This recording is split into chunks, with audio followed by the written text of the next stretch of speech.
سیدنا فاروق اعظم راوی ہیں کہ سیدنا آدم علیہ السلام نے حضور علیہ السلام کا وسیلہ پیش کیا کہ اے باری تعالیٰ میں تیرے محبوب محمد مصطفیٰ صلی اللہ علیہ وآلہ وسلم کے وسیلہ سے، ان کی توسط سے، ان کے وسیلہ سے تیری بارگاہ میں بخشش طلب کرتا ہوں۔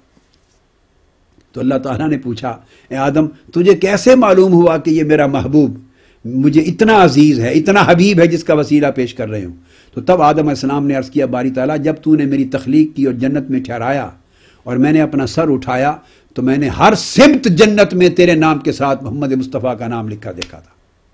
ہر طرف لا الہ الا اللہ محمد رسول اللہ۔ جب ان کے نام کو تیرے نام سے ہر جگہ متصل لکھا ہوا پایا میں سمجھ گیا کہ یہ کوئی نبی آخر الزماں ہیں جو اللہ کے محبوب ترین ہیں، تو میں نے اسی لیے ان کے نام کا وسیلہ دیا۔ تو اللہ رب العزت نے معافی عطا فرما دی۔ امام مالک نے اس کو کوٹ کیا،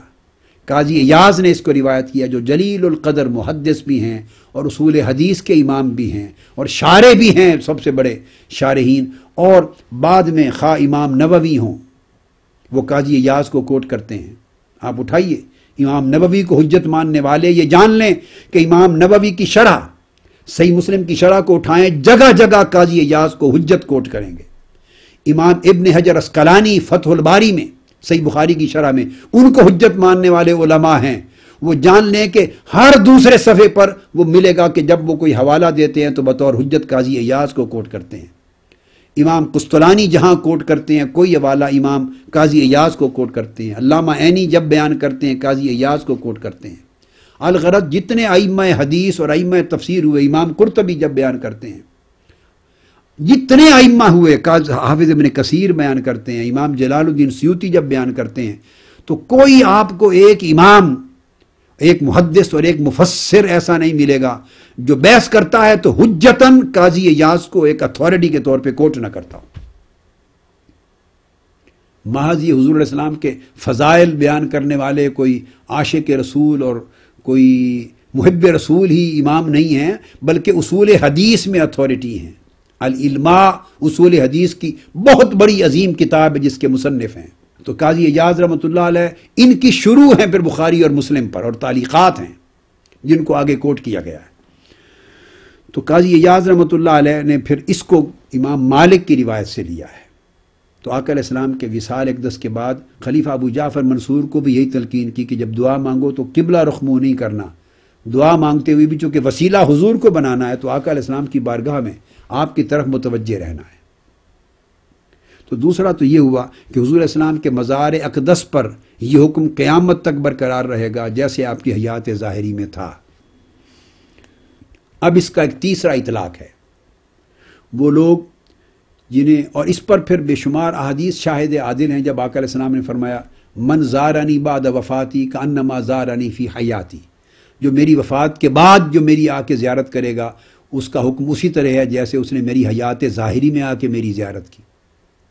اور آقا علیہ السلام نے فرمایا من زار قبری وجبت لہ شفاعتی، جس نے میری قبر کی زیارت کی، میری زیارت کی، اس پر میری شفاعت واجب ہو گئی۔ یہ قرآن مجید کی اسی آیت کریمہ کی تفسیر ہے، لوجد اللہ توابا الرحیم۔ تو خیر یہ تو دوسرا اطلاق ہو گیا کہ قیامت تک آقا علیہ السلام کے مزار اقدس پر حاضری بھی اسی آیت کریمہ کے تحت ہوگی، اور بڑی مدت تک،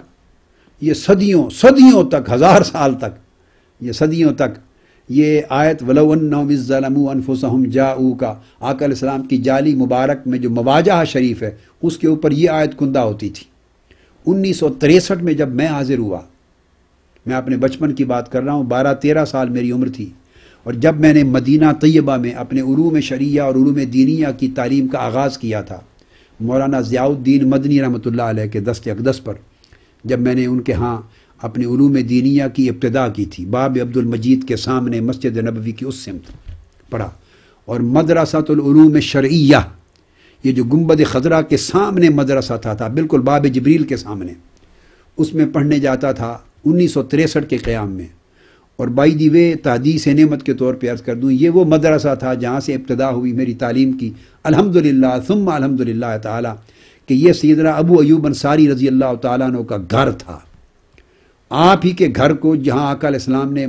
قدوم مدینہ کے بعد 6 ماہ قیام فرمایا، اس گھر کو بعد میں سعودی گورنمنٹ نے مدرسۃ العلوم شریعہ میں کنورٹ کر کے محفوظ رکھا۔ تو میں تو یہ عرض کر رہا تھا کہ اس زمانے میں، اور پروبیبلی پھر میں 80s میں بھی جب جاتا رہا ہوں تو 1983 84 85 کے دور تک یہ مجھے اچھی طرح ذہن میں نہیں رہا کہ کس سن میں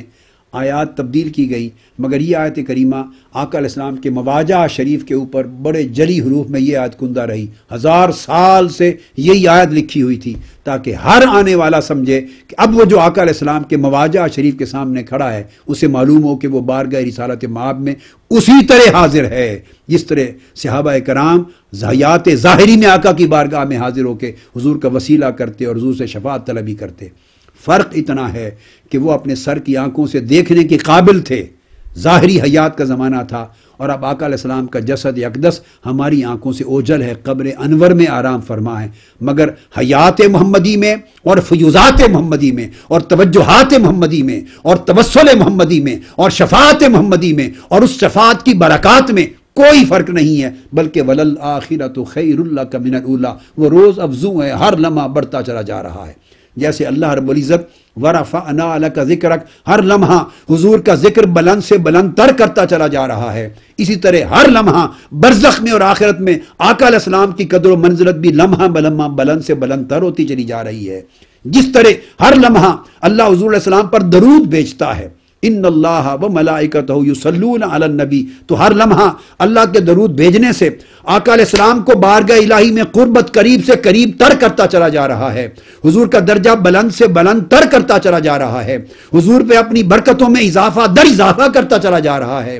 اور حضور کا ذکر جمیل بلند سے بلند تر کرتا چلا جا رہا ہے، حضور کی شان کا تذکرہ بلند سے بلند تر کرتا چلا جا رہا ہے۔ اسی طرح آقا علیہ السلام کی بارگاہ کی جمی توجہات بھی ہر لمحہ بیش از بیش ہیں، فیوزات بھی ہر لمحہ زیادہ سے زیادہ تر ہوتی چلی جا رہی ہیں، اور اس لیے آقا علیہ السلام نے فرمایا تھا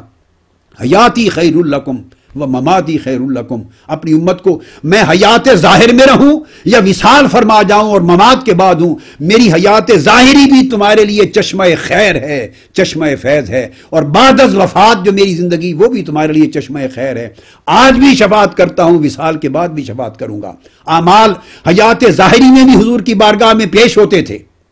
وَيَكُونَ الرَّسُولُ عَلَيْكُمْ شَهِيدًا کا حکم صرف حیات ظاہری تک نہ تھا، وہ آج بھی ہے اور قیامت کے دن تک بھی ہوگا، اور آج بھی ہمارے اعمال آقا کی بارگاہ میں پیش ہوتے ہیں،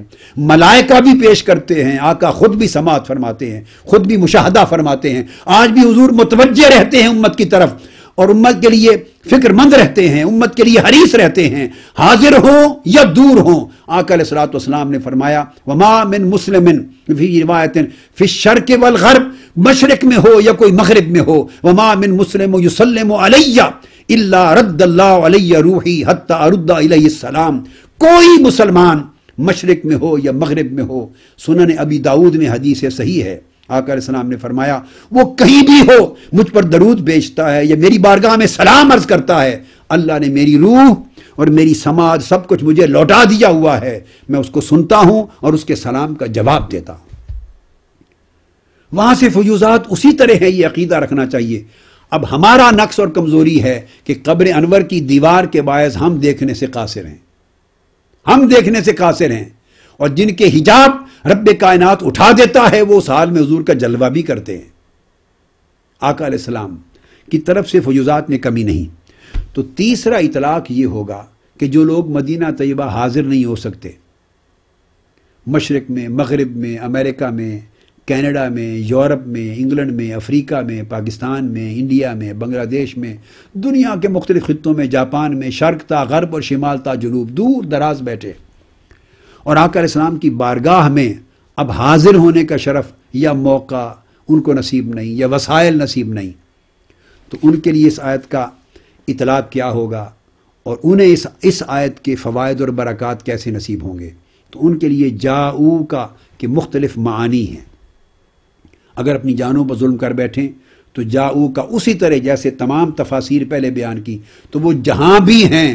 وہ آقا علیہ السلام کی طرف توسلاً رجوع کر لیں۔ مقصود دراصل رجوع الی الرسول تھا، حیات ظاہری تھی تو ظاہری رجوع بھی تھا۔